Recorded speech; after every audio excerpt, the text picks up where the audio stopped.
Fala, galera. Tô de volta com mais um vídeo aqui no canal. O momento não tá nada bom, galera. O momento não tá nada bom. Esse vídeo aqui era para ser o Sentimento Score, né? Que é aquele vídeo que eu faço a minha análise da partida, monto aqueles cards personalizados e dou as minhas notas para os jogadores, faço a minha análise. Pois é, galera, mas dessa vez eu resolvi fazer um vídeo um pouquinho diferente, tá?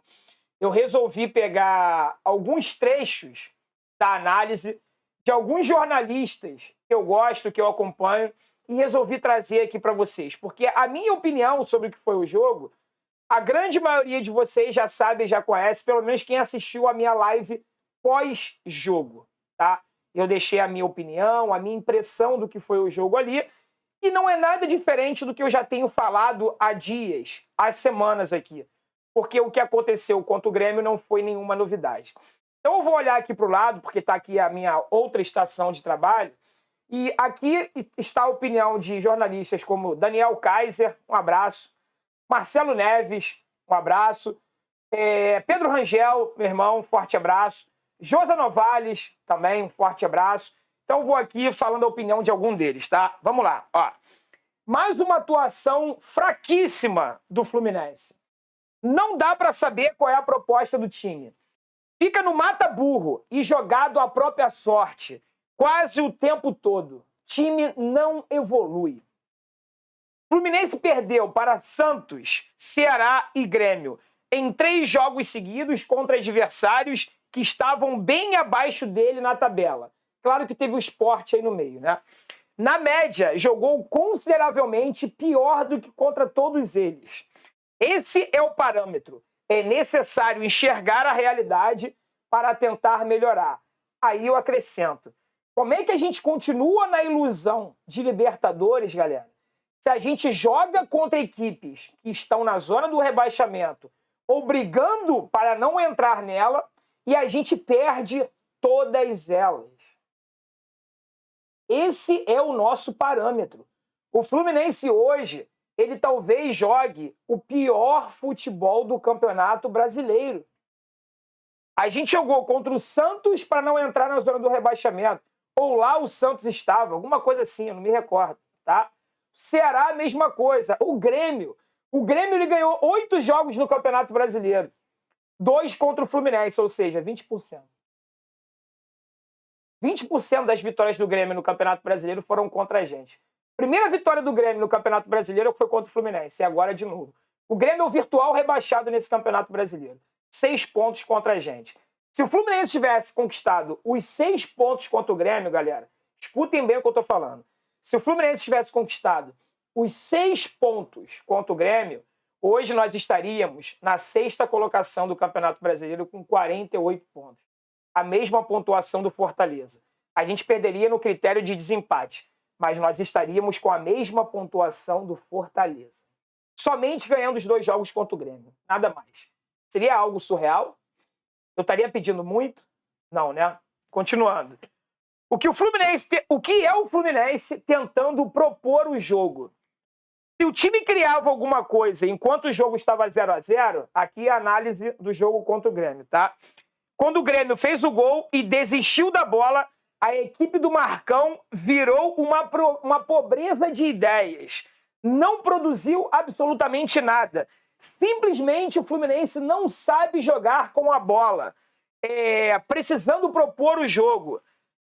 Olha que fato relevante isso aqui, galera. Olha como isso é importante. Uma das maiores críticas que eu fiz da minha live pós-jogo de ontem foi sobre a postura da equipe do Fluminense dentro de campo. E algumas pessoas questionaram um pouco isso, né? Inclusive na resenha do intervalo e na live pré-jogo, eu tinha falado que o Fluminense, tecnicamente, era melhor do que o Grêmio. E titular, na minha opinião. O Grêmio com 7 desfalques, pior ainda. O que o Fluminense não poderia fazer era perder na vontade. Se o Grêmio iria entrar em campo com a faca nos dentes, o Fluminense tinha que entrar com a faca nos dentes e na bota, certo? Olha o que o André declarou depois do jogo. André admite que o Fluminense iniciou o jogo desligado. Nosso time começou a partida desligado. Sofremos alguns lances de perigo, mas depois concentramos e entramos no jogo. Chegamos até, olha que absurdo, né? Chegamos até a criar algumas oportunidades de gol, mas não aproveitamos. Levamos o gol e aí não conseguimos reagir. André admite que entramos no jogo desligado. Aí eu pergunto para vocês, meus amigos, o que aconteceu na preleção desse jogo Fluminense e Grêmio para o Fluminense entrar no jogo desligado? Esse jogo era uma decisão para o Grêmio. Não era para o Fluminense? Contra o Ceará, o Fred admitiu que o Ceará entrou no jogo com clima de guerra. Não deixou o Fluminense aquecer dentro de campo, que cada bola dividida era uma final de Copa do Mundo, que os jogadores caíam, era um cai-cai, que a bola não rolou. Na Vila Belmiro eu estava presente, foi a mesma coisa. Agora, contra o Grêmio foi uma grande final de Copa do Mundo e o Fluminense entrou em campo desligado. Ou seja, essa declaração do André só confirma aquilo que eu já venho falando há muito tempo. O retrato do time é o espelho do seu comandante fora de campo. O Marcão é uma excelente pessoa, é um excelente funcionário, muito dedicado, não tem que ser demitido, ele tem que ser mantido como auxiliar técnico, sub-23, categoria de base, mas não pode ser o comandante da equipe principal do Fluminense. Tá? O título desse vídeo é A Espera de um Milagre. Classificar para a Libertadores 2022 será um milagre. Esse time do Fluminense fazer 55 pontos, obter mais 13 pontos em 21 pontos a serem disputados, que faltam 7 jogos, certo? Certo? 7 vezes 3, 21. 21 pontos a serem disputados, o Fluminense precisa de 13 para fazer 55 e praticamente garantir uma vaga entre os 8 primeiros times que vão disputar a Libertadores, a pré-Libertadores do ano que vem. Tá? Como é que o Fluminense vai fazer 13 pontos se esse time não ganha do Ceará com um homem a mais durante 76 minutos? Se esse time depende do gol do David Braz aos 50 minutos do segundo tempo contra um Sport na zona do rebaixamento. Como é que o Fluminense vai ganhar 13 pontos em 21 disputados se não vence o Grêmio, se perde as 2 partidas de um time que já é um virtual rebaixado do Campeonato Brasileiro, galera?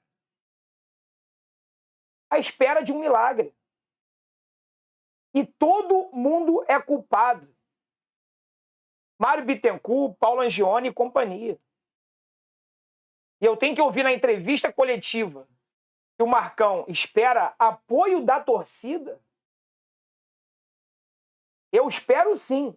Você, torcedor tricolor, domingo no Maracanã. Mas eu não consigo. Eu não tenho forças para pedir para você apoio. Eu não tenho forças. Eu peço para você estar no Maracanã. O que você vai fazer, aí é o que tiver dentro do seu coração. Se você tiver força para apoiar e cantar os 90 minutos, que você faça. Se você tiver com rancor, com ódio, com amargura no seu coração, que você coloque para fora. Porque tem torcedor aí à beira do infarto.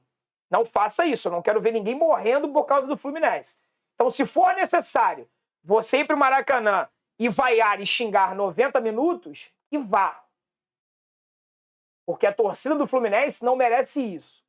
O que está sendo feito conosco é uma maldade. A torcida do Fluminense não merece passar por isso. O que a gente está passando agora. Tá? Técnico já. Não é reforço que o Fluminense precisa. Também precisamos. Mas antes da contratação de reforços, a gente precisa de um técnico. Nós não precisamos de um treinador. Nós precisamos de um técnico. Já. Para ontem.